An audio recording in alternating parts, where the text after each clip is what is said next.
Hello, and welcome back. This is my series where I tell you more about the Empyrean Lords. We go very much in detail with their involvements in the world of Atreya, and also cover some rumors about them.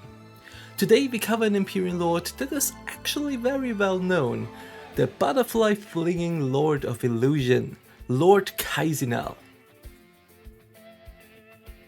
The Lord of Illusion is, as his title says, symbolized by illusions, as you can see with the hypnotized eye in the middle. But he is also symbolized by fear, as you can see at the bottom here with the skulls. And who does fear fit? Exactly, the Spirit Master class is his connection. But the card also displays maybe a kind of duality with the birds or doves at the top. Birds and doves would stand for freedom and peace, but as I said, it is kind of the opposite of the bottom here. But let's get back to Kaisinel now.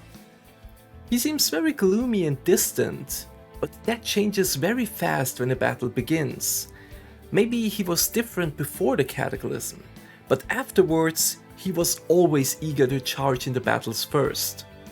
Most people would think that the Lord of Illusion would work much more with intrigues and deceptions, but Lord Kaisinel seems to take a very direct approach in his battles, while he uses his illusion skills for more supportive actions, like he and his legion built the Ingesen fortress in only one day, and apparently it is only an illusion made out of a painting. Lord Kaisinel's relic is this butterfly symbol that he uses as a staff. It might be a bit weird for mages in Atreya since they can only use books and orbs as their weapons, but if we look beyond the game, a staff does fit a mage, and it looks cool. But let's get into his story now. We actually have no information what Lord Kaisinel did before the Cataclysm. But in the Abyss Wars a few hundred years after the Cataclysm, Kaisinel led the Ilios troops into the Abyss, and against the Asmodeans, whom first conquered the fortress in the Abyss from the Balaur. The Asmodeans wanted to establish their foothold in the Abyss with this fortress, but the Ilios also wanted this fortress, so the Ilios led by Kaisinel attacked them. Lord Kaisinel himself dashed through the army of Asmodeans with ease. The Asmodeans soon realized their upcoming defeat. But as the despair of the Asmodeans grew, another lord appeared. It was Lady Lumiel. She has triggered an ether trap that not only sent dozens of Ilios falling into the endless abyss, but also pushed Lord Kaisinel back. The Ilios and Lord Kaisinel had to retreat after this trap. The Asmodeans cheered and celebrated their Lady Lumiel as their savior. But Lord Kaisinel never forgot that defeat, and since that day, he burns to take his revenge. Quite some time after this, Lord Kaisinel is sent to Ingesen, with his final mission being to kill Tiamat, one of the Balaur lords. But he had to not only fight the Balaur and Tiamat, no, there was also the Asmodeans led by another lord, Lord Marketon. Kaisinel and his legion did build the impressive Ingesen fortress there in only a single day. He also put an illusion over the fortress to make it basically invisible for the Asmodeans and the Balaur. Under the guidance of Kaisinel, the Ilios slowly established an obelisk network that provided the land with more ether, and they pushed forward ever closer towards Tiamat. Up to this point, everything was true for both versions of Aeon, classic and retail. But now we go into the retail Aeon story of Kaisinel. After the advance into Tiamat, he appears in the player's final battle against Tiamat. After the player neutralized Tiamat's control over Siel's relics, Kaisinel managed to overpower Tiamat and kill her with his special butterfly flinging attack.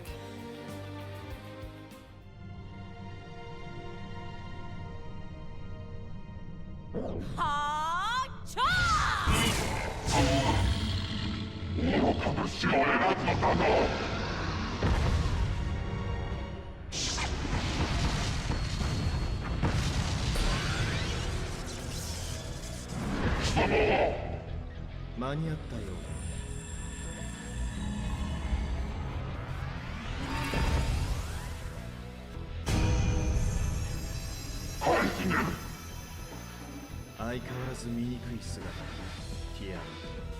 幹部直接流点を攻撃するとは。ベクスが黙ってはいないだろう。私はカイジネル。今すべきことをするだけだ。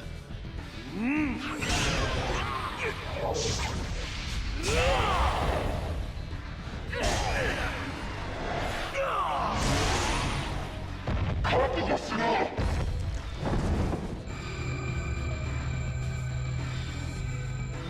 シエルの異物だ。気をつけろ。不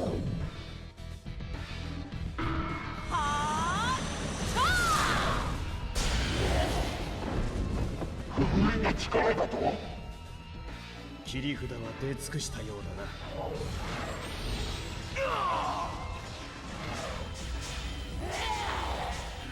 そうはいかぬ。我は流点だ。ここまでだ。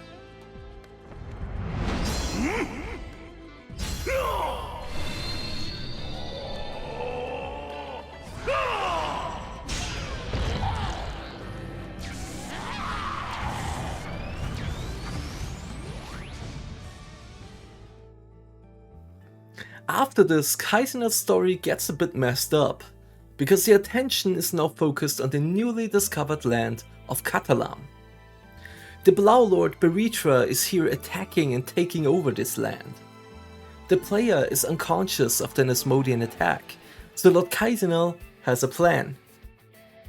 In order to lure out Beritra and discover his plans, he puts the player into like a coma, I guess, for 3 months. During this time, Kaisinel and his agents experiment on the player and used magic to make him very gullible and agreeable, which should serve as a bait to lure Beritra out. This led to many confusing situations, like the player helping a person with one thing and then helping another person do the exact opposite thing, and at one point even helping out Tiamat soldiers. It turns out that this plan ultimately failed, because Beritra used a disguise and fooled everyone. As the player confronts Kaisinel, he does explain what his plan was, but he does not remove the magic he used on the player, and doesn't even think it's necessary to apologize to the player. He simply sees the player as a tool. A bit later, during the start of the upheaval patch, Lord Kaisinel overexerted himself, and then resided in a special realm where he slowly regenerated his energy for an extended time. During this time, he called the player to him, but this time he is not being rude and talking down to the player. Instead, he acknowledges the player's efforts and skills. He gives the player his personal Siel and appoints him as the temporary commander of his Kaisinel's Wings Legion. Kaisinel later hears about how the player has honored Kaisinel's fallen agent, and for the first time he expressed gratitude to the player. Another one of Kaisinel's agents remarks that this was the first time she had ever seen the Lord trust someone else, let alone express his gratitude, and also suggests that the player may have a positive influence on Lord Kaisinel. Quite some time after these events, Kaisinel takes on a new identity, Kaisis. He appears in the Carius village in Poeta and serves as an instructor for new players. Maybe this shows that Kaisinel wants to take a new path, a way to unite and strengthen the Ilias instead of spearheading forward towards the enemies alone.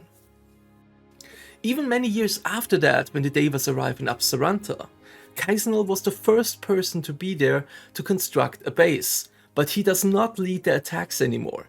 He takes more of a supportive role here. So let's conclude the most important things now. When it comes to character progression during the game, there is no other lord that can keep up with Lord Kaisinel. At first he was very distant to others, always spearheading forward alone and used others as he saw fit. Maybe that is because Lord Azphel betrayed all of them, and therefore he felt that he couldn't really trust anyone anymore. Even though he wronged the player multiple times, the player did not betray him, and over time he built trust towards the player.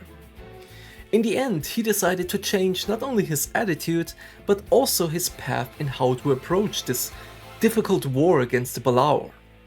His decision to disguise himself as Kaisis and take on the role of a mentor or instructor in Poeda is proof of that. Only enforced with his decision to not be the vanguard in every battle that emerges like in Absaranta. And that was everything we know about the Empyrean Lord Kaisinel.